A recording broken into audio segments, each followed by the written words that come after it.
ಉದಯಗೌಡರು ಹೇಳ್ತಾ ಇದ್ದಾರೆ ಏನು ತಪ್ಪೇ ಮಾಡಿಲ್ಲಮ್ಮ. ಹಾಗಿದ್ರೆ ಉದಯಗೌಡರನ್ನ ಯಾಕೆ ಪೊಲೀಸ್ ಕರ್ಕೊಂಡು ಹೋಗಿಲ್ಲ? ಯಾಕೆ ದರ್ಶನ್ ಅವ್ರನ್ನ ಕರ್ಕೊಂಡು ಹೋಗ್ಬೇಕಾಯ್ತು?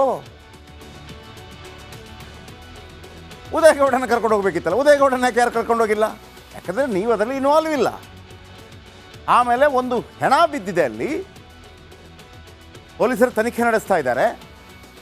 ಆಮೇಲೆ ಯಾವುದೇ ಕಾರಣಕ್ಕೂ ಕೂಡ ಮೂರು ಬಾರಿ ಪೊಲೀಸ್ ಕಸ್ಟಡಿಗೆ ಅವನನ್ನು ಕೊಡಲಾಗ್ತಾ ಇದೆ, ಕೋರ್ಟ್ ಕೊಡ್ತಾ ಇದೆ. ಅಮಾಯಕರು ಸರ್ಟಿಫಿಕೇಟ್ ಕೊಟ್ಬಿಟ್ರಿ. ಅಬ್ಬಬ್ಬಬ್ಬಬ್ಬ, ನೀವು ಎಲೆಕ್ಷನಲ್ಲಿ ಗೆದ್ದರೆ ಸಾಕು ಅಲ್ವಾ? ನಿಮ್ಮ ಬಗ್ಗೆನೇ ಅಲ್ವಾ ಉದಯಗೌಡ್ರೆ ಕುಮಾರಸ್ವಾಮಿ ಅವರು ಮಾತಾಡ್ತಾ ಇದ್ದದ್ದು, ನನ್ನ ಸರ್ಕಾರ ಬೀಳೋದಕ್ಕೆ ಕಾರಣ ಒಬ್ಬಾತ ಅಂತ ಹೇಳಿ? ಹಾಂ, ನಿಮ್ಮ ಬಗ್ಗೆನೇ ತಾನೇ. ದುಡ್ಡಿದ್ರೆ ಎಲ್ಲ ಆಟ ನಡೆಯಲ್ಲ. ದುಡ್ಡಿದ್ರೆ ಒಂದು ಸಲ ಏನೋ ಒಂದು ಕೊಂಡ್ಕೋಬೋದು, ಎಲ್ಲ ಸಲ ಆಗಲ್ಲ ಅದು. ಹಂಗಾಗಿದ್ದಿದ್ರೆ ತಂದೆ ತಾಯಿಗಳು ಸತ್ಯದ ಮಾರ್ಗದಲ್ಲಿ ನಡೆಯಪ್ಪ ಅಂತ ಹೇಳ್ತಾ ಇರಲಿಲ್ಲ. ಕಳ್ಳನ ಮಗ ಕೂಡ ಕಳ್ಳನ ಮಗ ಒಬ್ಬ ಕಳ್ಳ ತನ್ನ ಮಗನಿಗೆ, ಅವನು ಕಳ್ಳನಾಗಿದ್ದರೂ ಕೂಡ ಸತ್ಯದ ದಾರಿಯಲ್ಲಿ ನಡೆಯಪ್ಪ ಅಂತಲೇ ಹೇಳೋದು. ಯಾಕೆಂದರೆ ಅವನಿಗೂ ಗೊತ್ತಿರುತ್ತೆ ಇದು ಈ ಹಾದಿ ಸರಿಯಾಗಿ ಹೋಗಲ್ಲ ಅಂತೇಳಿ. ಈ ಸಂದರ್ಭದಲ್ಲಿ ಯಾವ ರೀತಿಯ ಹೇಳಿಕೆಗಳು ಕೊಡಬೇಕು ನೀವು ಹೆಂಗೆ ಸರ್ಟಿಫಿಕೇಟ್ ಅಮಾಯಕ ಅಂತ ಹೇಳ್ತೀರಲ್ವ? ಹಾಗಿದ್ರೆ ನೀವು ಸರೆಂಡರ್ ಆಗಬೇಕಾಗಿತ್ತು ಉದಯಗೌಡ ಅವರೇ. ನೀವು ಯಾಕೆ ಸರೆಂಡರ್ ಆಗಿಲ್ಲ? ಮತ್ತೆ ಇಲ್ಲ ದರ್ಶನ ಮಾಡಿಲ್ಲ, ನಾನೇ ಮಾಡಿದ್ದು ಒಪ್ಕೋಬೇಕಾಗಿತ್ತು. ಆ 4 ಜನರ ಪೈಕಿ ನೀವೇ ಹೋಗಬೇಕಾಗಿತ್ತು. ಯಾರು ಅಮಾಯಕರು ಹಾಗಿದ್ರೆ? 17 ಜನರ ಪೈಕಿ. ಹಾಗಿದ್ರೆ ಕೋರ್ಟು 13 ಜನರನ್ನು ಜೈಲಿಗೆ ಕಳಿಸ್ತಲ್ಲ, ಅವರ ಅಮಾಯಕರ? 4 ಜನರನ್ನು 3 ಬಾರಿ ಕಸ್ಟಡಿಗೆ ತಗೊಳ್ತಾರಲ್ಲ, ಅವರ ಅಮಾಯಕರ? ಚಿತ್ರದುರ್ಗದಿಂದ ಕಿಡ್ನ್ಯಾಪ್ ಮಾಡಿಸಿದ್ದು ಯಾರು? ನಡಿ, ಈಗ ಶುರು ಮಾಡೋಣ. ಕೇಸರಿಯಿಂದ ಮನೋಲ್ಲಾಸ ಮನಸ್ಸು ಮತ್ತೇರಿ ಕುಣಿದಾಡಿದೆ ನೋಡು, ಮನಸ್ಸು ಮತ್ತೇರಿ ಕುಣಿದಾಡಿದೆ ನೋಡು. ಕ್ಷಣ ಕ್ಷಣವೂ ಆಚರಿಸಿ ಕೇಸರಿ ಹಬ್ಬ. ವಿಮಲ್ ಬಾಯಲ್ಲಿ ಹೇಳಿ ಕೇಸರಿ. ಮಾಡಿಸೋ ಅಮಾಯಕ ಆಗ್ತಾನ ಉದಯಗೌಡ್ರೆ? ಹೇಳ್ಬಿಡಿ, ಕಿಡ್ನ್ಯಾಪ್ ಮಾಡಿಸಿದ್ರೆ ಅಮಾಯಕ ಆಗ್ತಾನ? ಅದಕ್ಕೊಂದು ಜೀವಾವಧಿ ಶಿಕ್ಷೆ ಇದೆ, ಬೇಕೋ ಬೇಡೋ? ನಂಬರ್ 2, ನನ್ನ ಹೆಂಡತಿ ಗರ್ಭಿಣಿ ಅಂದರೂ ಕೂಡ ವೃಷಣಕ್ಕೆ ಒದ್ದು ಸಾಯಿಸ್ತಾರಲ್ಲ, ಫೋಟೋ ನೋಡಿದ್ರೆ ನಾನು ಕಳಿಸ್ಲಾ ಉದಯಗೌಡ್ರೆ?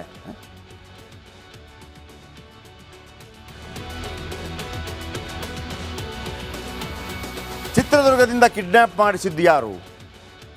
ಇದೇ ದರ್ಶನ್, ಇದೇ ರಾಘವೇಂದ್ರನ್ಗೆ ಹೇಳಿ ಮಾಡಿಸಿದ್ದು. ಹಾಗಿದ್ರೆ ಅವರಿಬ್ಬರು ಅಮಾಯಕರ? ಇವನನ್ನು ಮತ್ತು ದರ್ಶನ್ ಅವರನ್ನು ಮತ್ತೆ ಪೊಲೀಸ್ ಕಸ್ಟಡಿ ಕೊಟ್ರಲ್ಲ ಕೋರ್ಟ್, ಹಾಗಿದ್ರೆ ಕೋರ್ಟ್ ಸರಿಯಿಲ್ಲ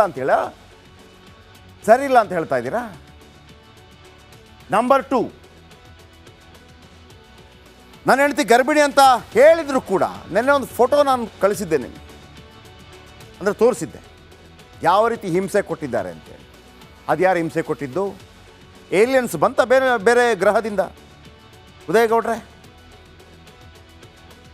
ಆ್ಯಂಡ್ ಬೆನ್ನಿನಲ್ಲಿ ಬಾಸುಂಡೆ ಬರುವಂತೆ ಹೊಡೆಸಿದ್ದು, ಆ ಫೋಟೋ ನೆನ್ನೆ ತೋರಿಸಿದ್ದೆ ನಾನು ನಿಮಗೆ. ಆ ಥರ ಹೊಡೆದವರು ಕೂಡ ನಿಮ್ಮ ಪಾಲಿಗೆ ಅಮಾಯಕರ? ತಲೆಯಲ್ಲಿ ತೂತು ಬೀಳುವಂತೆ ಹೊಡೆಸಿದ್ದು ಅಮಾಯಕರ ಉದಯಗೌಡ್ರೆ? ತಲೆ ತೂತಾಗಿದೆಯಲ್ಲ, ಯಾಕೆ? ಯಾರ್ದೋ ಮನೆ ಮಗನ? ನಿಮ್ಮ ಅಕ್ಕಪಕ್ಕದವ್ರು ಯಾರಾದರೂ ಆಗಿದ್ದಿದ್ರೆ ಹಾಗೆ ಹೇಳ್ತೀರಾ ಉದಯಗೌಡ್ರೆ? ಕೇವಲ ನಿಮ್ಮಲ್ಲಿ ಬಂದು ಎಲೆಕ್ಷನ್ಗೆ ಕ್ಯಾಂಪೇನ್ ಮಾಡಿದ್ರು ಅನ್ನೋ ಕಾರಣಕ್ಕಾಗಿ ನೀವು ಕಳೆದ ಬಾರಿ ನೀವು ಗೆದ್ರಿ, ಈ ಬಾರಿ ಸೋತಿರ್ಬೋದು. ನಿಮ್ಮ ಫ್ರೆಂಡ್ಶಿಪ್ ಚೆನ್ನಾಗಿದೆ, ಯಾರಾದರೂ ಹಾಳಾಗೋಗ್ಲಾಗಿದ್ರೆ ಯಾರೋ ಯಾಕೆ ಹಾಳಾಗಬೇಕು? ನೀವು ಒತ್ಕೊಂಡ್ಬಿಡಿ ಕೊಲೆ ಆರೋಪವನ್ನು. ಪೊಲೀಸ್ ಮತ್ತು ಕೋರ್ಟ್ ಒಪ್ಪೋದಾದರೆ, ಅಷ್ಟು ಪ್ರೀತಿ ಇದ್ದರೆ. ರೇಣುಕಾನ ಹಲ್ಲುಗಳು ಪುಡಿಪುಡಿಯಾಗಿದೆ.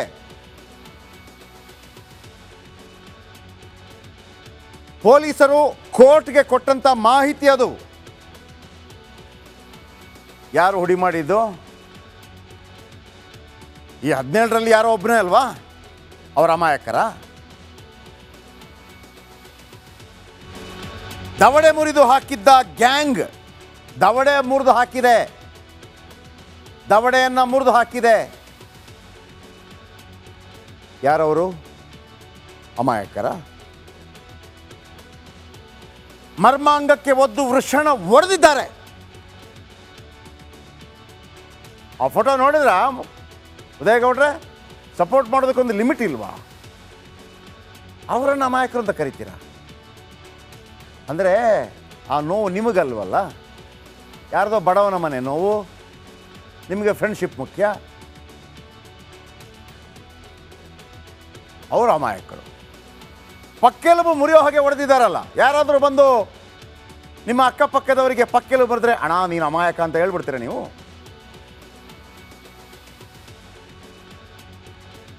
ಶ್ವಾಸಕೋಶ ಛಿದ್ರಗೊಳಿಸಿದ ಮಹಾಶಯ ನಿಮಗೆ ಅಮಾಯಕ ಆಗ್ಬಿಟ್ರಾ? ನೋಡ್ರೆ,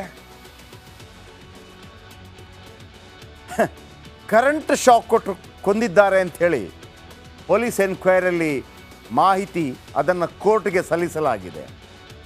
ಅವರನ್ನು ಅಮಾಯಕ ಅಂತ ಹೇಳ್ತೀರಾ?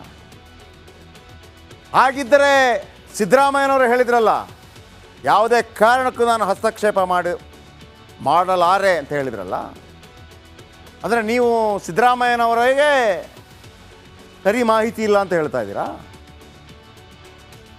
ಸಿದ್ದರಾಮಯ್ಯನವರಿಗೆ ಮಾಹಿತಿ ಇಲ್ಲ ಅಂತ ಹೇಳ್ತಾ ಇದ್ದೀರಾ? ಯಾವುದೇ ಕಾರಣಕ್ಕೂ SPPಯನ್ನು ಬದಲಾವಣೆ ಮಾಡೋದಿಲ್ಲ, special public prosecutor Prasanna Kumar ಅವರನ್ನು ಬದಲಾವಣೆ ಮಾಡೋದಿಲ್ಲ, ಅದೆಲ್ಲ ಊಹಾಪೋಹ, ತನಿಖೆಯಲ್ಲಿ ಯಾವುದೇ ರೀತಿಯಲ್ಲಿ ಹಸ್ತಕ್ಷೇಪ ನಾನು ಮಾಡಲಾರೆ ಅಂತ ಸಿದ್ದರಾಮಯ್ಯ ಹೇಳಿದ್ರಲ್ವಾ? ಸಿದ್ದರಾಮಯ್ಯನವರ ಹೇಳಿಕೆ ಸರಿ ಇಲ್ಲ ಅಂತ ಹೇಳ್ತಾ ಇದ್ದೀರಾ? ಉದಯಗೌಡ್ರೆ, ಫಸ್ಟ್ ಟೈಮ್ MLA ಆಗಿದ್ದೀರಿ ನೀವು, ಬೇರೆ ಬೇರೆ ಬಿಸ್ನೆಸ್ ಮಾಡ್ತಾ ಇದ್ದೀರಿ, ದೇಶ ವಿದೇಶಗಳಲ್ಲಿ ನಿಮ್ಮ ಬಿಸ್ನೆಸ್ ಇದೆ, ಬೆಂಗಳೂರಿನಲ್ಲಿ ನಿಮ್ಮ ಬಿಸ್ನೆಸ್ ಇದೆ. ಕೆಲವು ಸರ್ಕಾರ ಪತನಗಳು ಆಗಿದೆ ನಿಮ್ಮಿಂದಾಗಿ ಅಂಥೇಳಿ ಕುಮಾರಸ್ವಾಮಿ ಅವರು ಹೇಳ್ತಾ ಇದ್ರು ಅಲ್ವಾ? ಹಿಂಗೆ ನೀವೆಲ್ಲ MLAಗಳು, ಜನಪ್ರತಿನಿಧಿಗಳು, ನೀವು ಸಮಾಜಕ್ಕಾಗಿ ಬಾಳ್ಬೇಕು ಸರ್. MLA ಎಲ್ಲ ಆದ ನಂತರ ನೀವು ನಿಮ್ಮ ಫ್ಯಾಮಿಲಿ, ನಿಮ್ಮ ಫ್ರೆಂಡ್ ಅಂತಲ್ಲ.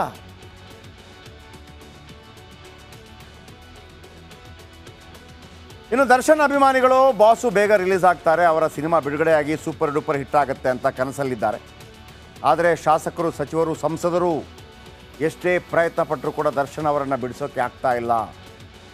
ಯಾಕೆಂದರೆ ಪೊಲೀಸರು ದರ್ಶನ್ ಗ್ಯಾಂಗ್ ವಿರುದ್ಧ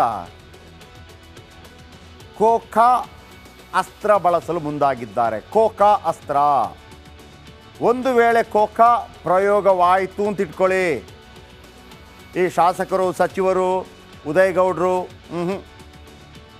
ಇವರೆಲ್ಲ ಪಕ್ಕಕ್ಕಿಡಿ, ಇವರನ್ನೆಲ್ಲ ಮುಖ್ಯಮಂತ್ರಿ ಪ್ರಯತ್ನ ಪಟ್ಟರು ಕೂಡ ಬೇಲ್ ಸಿಗಲ್ಲ. ಏನದು ಕೋಖಾ? ನೋಡಿ, ರೇಣುಕಾಸ್ವಾಮಿ ಭೀಕರ ಕೊಲೆಯ ಸಾಕ್ಷಿ ಸಿಕ್ಕಿವೆ. ರಿಮಾಂಡ್ ನೋಟಲ್ಲಿ ಅದನ್ನು ಪೊಲೀಸರು ಹೇಳಿದ್ದಾರೆ. ಆ ರಿಮಾಂಡ್ ನೋಟ್ ಏನಿತ್ತು ಅನ್ನೋದನ್ನು ನಿಮಗೆ ಹೇಳಿದ್ದೀವಿ. ತಲೆಯ ತೂತಾಗಿದೆ. ತೂತು ಹೆಂಗಾಗಿದೆ ಅಂತಂದರೆ, ನಿಮಗೆ ಅವತ್ತು ವೀರಪ್ಪನ ಸತ್ತಾಗ ಒಂದು ತಲೆ ತೂತಾಗಿತ್ತು ಗೊತ್ತಾ ನಿಮಗೆ?